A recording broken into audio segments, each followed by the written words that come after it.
Hola, yo soy Erika y quiero darte la bienvenida a este espacio de cultura, arte y ciencia. El día de hoy preparamos un programa que no quieres perderte porque hablaremos del séptimo arte y toda la ciencia que hay detrás de la gran pantalla. ¡Comenzamos! A lo largo de la historia del cine, la ciencia siempre ha sido una fuente inagotable de recursos narrativos para crear historias que toman como referencia una base científica real para dar vuelo a la imaginación. Desde 1902, Georges Méliès creó con el tema de un imaginario Viaje a la Luna la primera película de ciencia ficción, dejando ver una clara inspiración en la ciencia, aunque con grandes errores técnicos, pero que abrió la puerta un género que hasta la fecha sigue siendo de los favoritos de todas las personas, propiciando el acercamiento cada vez más riguroso a una visión de la ciencia y de la importancia que ésta tiene para la sociedad. Pues vamos a comenzar, no sin antes invitarte a que nos sigas en las redes sociales de Concitep, que aparecerán abajo en la pantalla, y nuestro correo para que nos compartas tus dudas, sugerencias y opiniones. ¡Comenzamos! Ahora que estamos hablando de cine y cultura, parece que llegamos al lugar ideal, ya que nos encontramos en la Casa de la Cultura y dentro se encuentra un espacio para las proyecciones del séptimo arte, la Cineteca Luis Buñuel.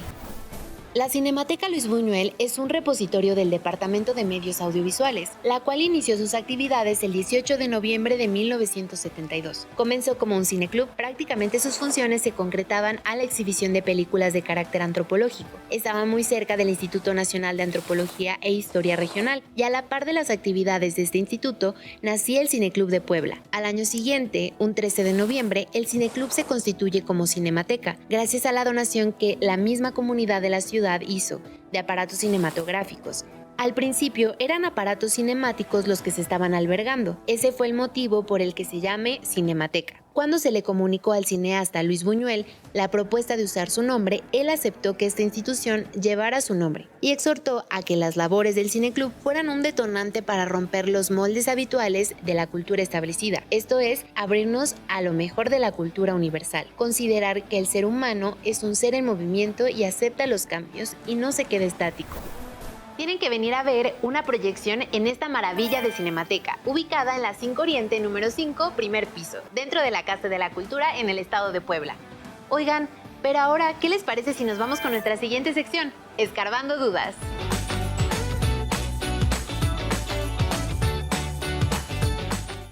Este es Escarbando Dudas, un refugio para tu curiosidad en el que platicaremos datos súper interesantes. Pero antes de comenzar, te recuerdo que si te surge alguna duda científica, puedes enviar tu pregunta como mensaje o audio al 2222 31 5807 y nosotros te daremos respuesta. El cine es una de las expresiones más importantes del arte, pero también de la ciencia, en particular de la física y de la rama encargada del estudio de la luz y sus fenómenos. Veremos cómo. Una cámara de cine no es más que una cámara de video que captura una serie de imágenes en una película sensible a la luz. Una vez que se revela dicha película, se puede reproducir el movimiento original que se grabó. El espectador percibe el conjunto de imágenes fijas como un movimiento continuo, creando la ilusión de movimiento a través de la persistencia visual, la forma en que el cerebro procesa estas imágenes o ambas. Una cámara consiste en un lente que tiene dentro varios lentes a su vez, a través de los cuales la luz reflejada ingresa al dispositivo. Gracias a esos lentes también podemos enfocar la escena, mantenerla nítida o difuminarla, para crear efectos específicos. La luz que entra por el lente se enfoca en la película, la cual tiene una emulsión que reacciona a la exposición de dicha luz. Dentro de la cámara encontramos un obturador que se abre y cierra 24 veces por segundo para dejar pasar la luz. A su vez, la película se mueve a la misma velocidad para capturar estas imágenes fijas, que luego se representan como movimiento. La magia del cine recae en las bases de la física y en la aplicación de la ingeniería y la tecnología. Es maravilloso que la ciencia puede servir para crear ilusión de entretenimiento. Si quieres conocer más sobre la ciencia y el cine, quédate en Amar la Ciencia y recuerda que hay que vivir de preguntar. El saber no puede ser un lujo.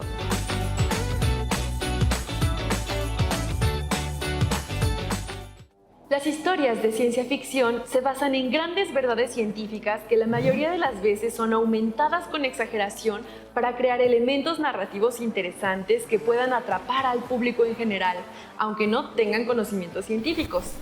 Pero esto no siempre es así.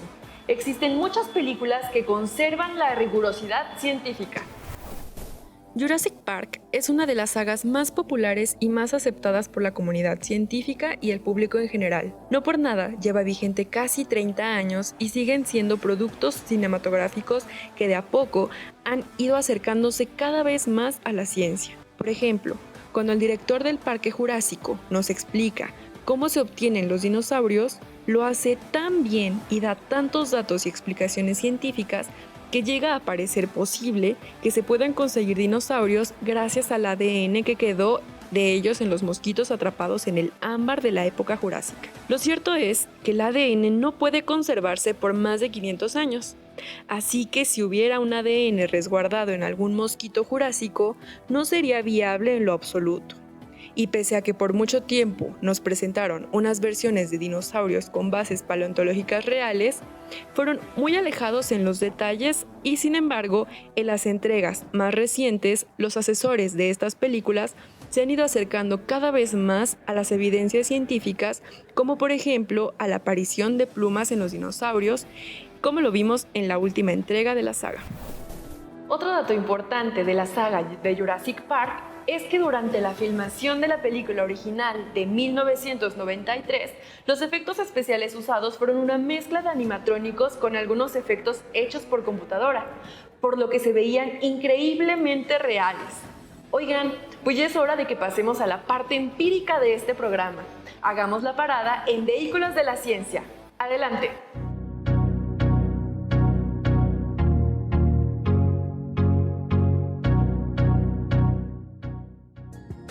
Luces, cámara corriendo, vamos en 3, 2, ¡acción! Hey viajeras y viajeros, sean bienvenidas y bienvenidos a otra ruta más de Vehículos de la Ciencia. ¿Cómo están? Nosotros estamos muy felices de estar una semana más con ustedes. Y en esta ocasión vamos a hablar sobre el séptimo arte y su relación con la ciencia. Hay mucho de qué hablar, desde cómo nuestros ojos reciben 24 imágenes por segundo para percibir las imágenes. Sí, hasta cómo le hacían hace varias épocas cuando no había tanto desarrollo tecnológico, cómo hacían los efectos especiales. Hoy en día basta con tener un software que les permite crear cosas por CGI o CGI como lo conocen algunos, pero las producciones antiguas, las grandes de ciencia ficción, no tenían estas herramientas. Sí, quién sabe cómo le hacían, pero bueno, yo creo que solo es cuestión de perspectiva. ¿Quieres ver? Sí, es momento de jugar con la perspectiva y la ilusión óptica, desde la física hasta el cine. ¿Están listos? Va, pues Vehículos a la Ciencia.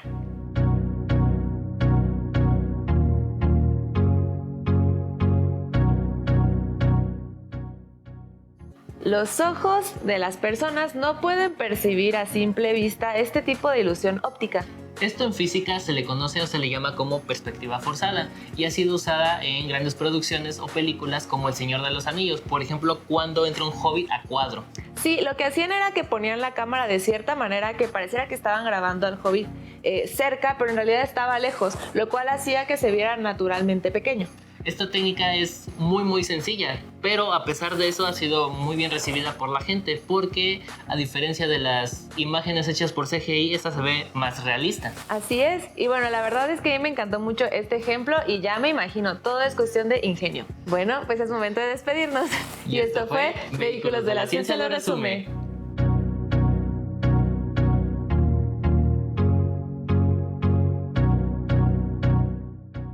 Muchas gracias amigos de Vehículos de la Ciencia. Siempre aprendemos cosas nuevas, además de divertirnos y poner manos a la obra, o al volante, como dicen.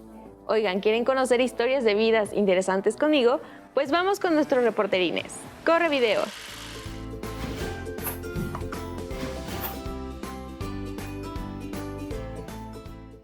Hola, me llamo Fernanda Luna, tengo 10 años y me encanta la ciencia, el cine y en especial las películas de ciencia ficción. Pero aunque soy una gran fan, algunas de estas tienen muchos errores científicos. Por ejemplo, en el caso de los sonidos que escuchamos durante las batallas. En el espacio, los láseres y las explosiones no son así en realidad, porque el sonido es una onda mecánica que se transmite y se propaga a través de la materia. O sea que para que exista el sonido necesita haber material y en el espacio hay más vacío que partículas. Entonces, en la realidad las batallas ocurren sonido un poco aburrido, ¿no lo crees? Oye, pero no le cambies. Sigue en amar la ciencia.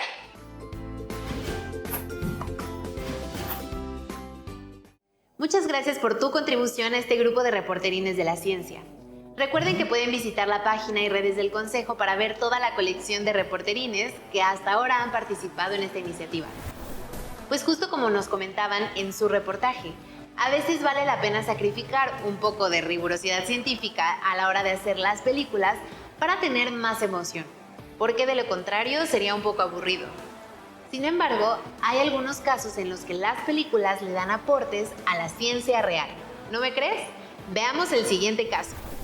La única novela escrita por el astrofísico y divulgador Carl Sagan fue llevada al cine por Robert Zemeckis en 1997, después de que nadie más decidiera apostar a una película basada casi enteramente en posibilidades científicas correctas, consiguiendo el que para muchos es el relato más plausible del primer contacto extraterrestre. En esta historia, Sagan vertió sus conocimientos sobre la labor real de los científicos que trabajan en la búsqueda de inteligencia extraterrestre, una de las grandes misiones de su vida, tomando como referencia para la creación de la protagonista de la película a una astrónoma real de nombre Jill Tarter, quien fuera representada por Jodie Foster.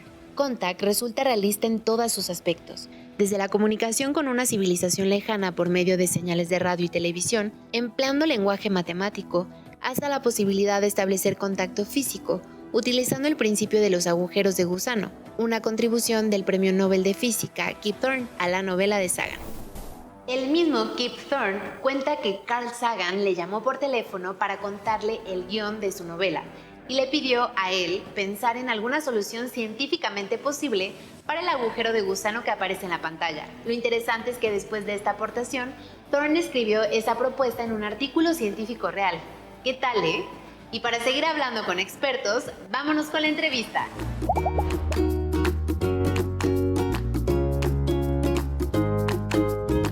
Hola, mi nombre es Sol y estoy muy feliz de entrevistar a Iván. Bienvenido a este programa de Amar la Ciencia. ¿Te parece si primero me platicas un poquito acerca de ti para que te conozcamos mejor? Sí, claro. Mi nombre es Iván Contreras, trabajo en la Secretaría de Cultura, trabajo en la Cinemateca Los Buñuelos, me encargo de la programación y la curaduría de diversos proyectos. Soy gestor cinematográfico desde hace más de 15 años. Estudié psicología en la Universidad de las Américas Puebla y mi trabajo principalmente se enfoca a la gestión y promoción del cine, principalmente mexicano. Perfecto. ¿Cuál es la importancia del cine en la sociedad? La importancia del cine en la sociedad, bueno, es sumamente importante, ya que el cine es un reflejo de lo que somos. Las historias que las películas nos cuentan nos dan una mirada de la forma en la que nos vemos como grupo étnico, de la forma que nos vemos como cultura y de la forma en la que nos entendemos. Por eso el cine siempre tiene un diálogo directo con el espectador, ¿no? Siempre nos hace pensar y reflexionar sobre quiénes somos y qué hacemos, ¿no? Ese es como su valor, pone la realidad frente a nuestros ojos. ¿Nos podrías explicar cuáles son los procesos de un proyecto audiovisual? Los procesos de un proyecto audiovisual, bueno, está desde la gestión de la idea, ¿no? Es saber qué es lo que nos gustaría contar, tener como una idea clara de la historia que nos quiere contar o del tema que queremos tratar. Y a partir de ahí, como escribir mucho sobre la manera en la que se podría contar esta idea, ¿no? Una vez que pones la idea en papel, también se vuelve mucho más claro el camino que puede tomar el proyecto, ¿no? Y una vez que lo tienes ahí claro, pues empiezas en un proceso de preproducción o de planeación para saber la historia que quieres contar, cuánto te va a costar, qué equipo necesitas, cuánta gente va a estar participando, para después entrar en un otro momento, que es la realización del proyecto. Una vez que terminas de realizar el proyecto, que dura un periodo de tiempo considerable, ¿no? Empieza la unión de esas cosas que hiciste para empezar a contar la historia que estás buscando. Y una vez que terminaste de eso, revisas la parte que montaste para que entonces hagas los ajustes necesarios para poder contar la historia tal cual la quieres contar. Y una vez que terminaste, ahora viene el proceso más importante, que es dónde se va a ver, ¿no? Que es el proceso de distribución del proyecto. Muchas gracias, Iván. Ahora que ya nos comentaste esto, ¿me podrías decir qué es lo que más te gusta de tu trabajo? ¿Y qué le dirías a las y los niños que se interesan en la ciencia y en cine? Que busquen, como dé lugar, siempre ver lo que quieren ver, y que el cine, justo lo que tiene el cine es, no solamente cuenta grandes historias, sino que además el cine lo que tiene son grandes avances tecnológicos, ¿no? La ciencia aplicada se nota y mucho de las cámaras, de lo que tiene que ver con la luz, que tiene que ver con los fotogramas y todo ese tipo de cosas, tiene mucho de ciencia, ¿no? Entonces hay más ciencia de lo que uno cree en el cine. Oye, si queremos saber más de tu trabajo, ¿a dónde te podemos escribir? ¿A dónde me puedes escribir? Puedes escribirme a mi correo, ¿no? En cine.luisbuñuel@puebla.gov.mx, o nos puedes seguir en las redes sociales y ahí nos podemos contestar y escribir sobre lo que quieres saber de cine. Muchas gracias. Continúa con nosotros en Amar la Ciencia.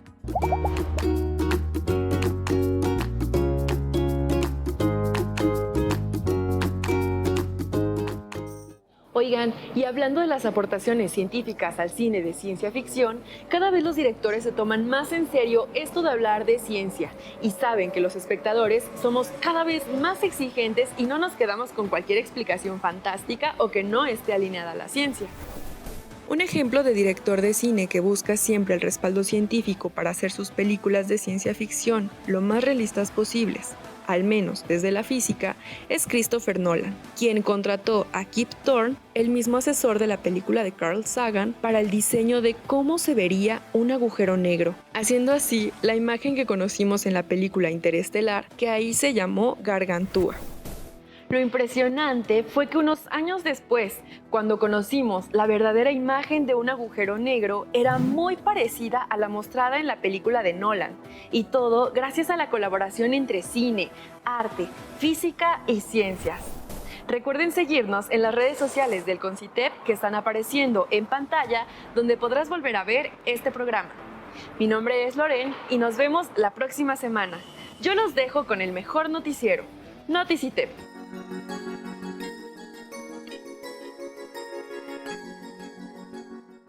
Hola, qué gusto saludarlos nuevamente. Sean bienvenidos y bienvenidas a su noticiero semanal Noticitep. Yo soy Diana Shirali y como cada semana me acompañan a conocer noticias científicas, así que prepárense. ¡Iniciamos! La peculiar historia de una tetera y su importancia en los gráficos 3D. Cuando vamos al cine, prendemos la televisión o navegamos por internet, es muy común que veamos objetos, incluso universos, generados por computadora. El desarrollo de estos gráficos se remonta a los años 70 y en ello tiene mucho que ver un objeto muy sencillo, casi simple, una tetera. La historia cuenta que en 1974, Martin Newell, un científico que trabajaba en el desarrollo de la computación gráfica, se encontraba cursando el doctorado en la Universidad de Utah. Como parte de su trabajo, quería realizar renders, proceso de generar una imagen fotorrealista, más elaborados que los comunes hasta entonces. Una pieza de ajedrez, un donut y otros sencillos modelos. Su esposa le sugirió utilizar el juego de té que en ese momento estaban utilizando. Cabe mencionar que Newell es británico, así que no será difícil creer que se trataba de un objeto más que conocido por él. La sencilla y bonita tetera le ofrecía a Newell el reto que necesitaba para su trabajo, cierta complejidad en sus formas y un interesante juego de luces, pero sin exagerar. La historia también cuenta que en ese mismo momento comenzó a hacer sus trazos y cálculos matemáticos. Recordemos que en esos tiempos los modelos se realizaban de esta forma. y el desarrollo de software como los modernos que conocemos y que interpretan lo que se quiere realizar con herramientas mucho más amables e intuitivas aún no existían. Por esto, la importancia del trabajo de Newell se trató del modelo más complejo renderizado hasta el momento. Esta tetera podría descubrirse como la piedra angular de los gráficos por computadora que ahora disfrutamos a diario. Se le conoce como tetera Utah. Su importancia es tal que la tetera original se encuentra expuesta en el Museo de Historia de la Computación en Mountain View, California. Bueno, pues ha llegado el momento de despedirnos, así que hasta aquí con las noticias de esta semana. Mi nombre es Diana Shirali y esto fue Noticitep.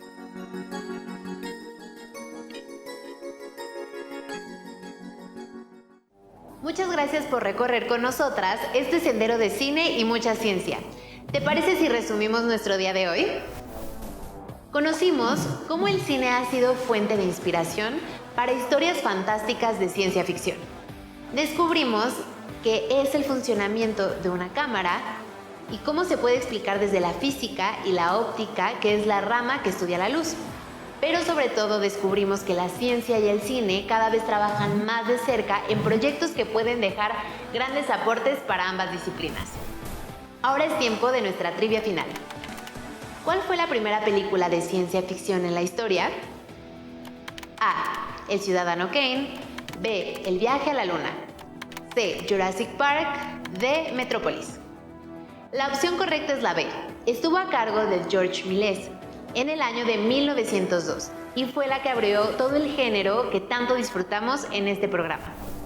Recuerda que puedes escribirnos al correo comunicacion.concitep@puebla.go.mx para compartir tus dudas, sugerencias u opiniones, o a las redes oficiales que aparecerán abajo en tu pantalla. Muchas gracias por acompañarnos en este programa que ha sido dedicado para amar la ciencia. Yo soy Pau y nos vemos la otra semana. ¡Adiós!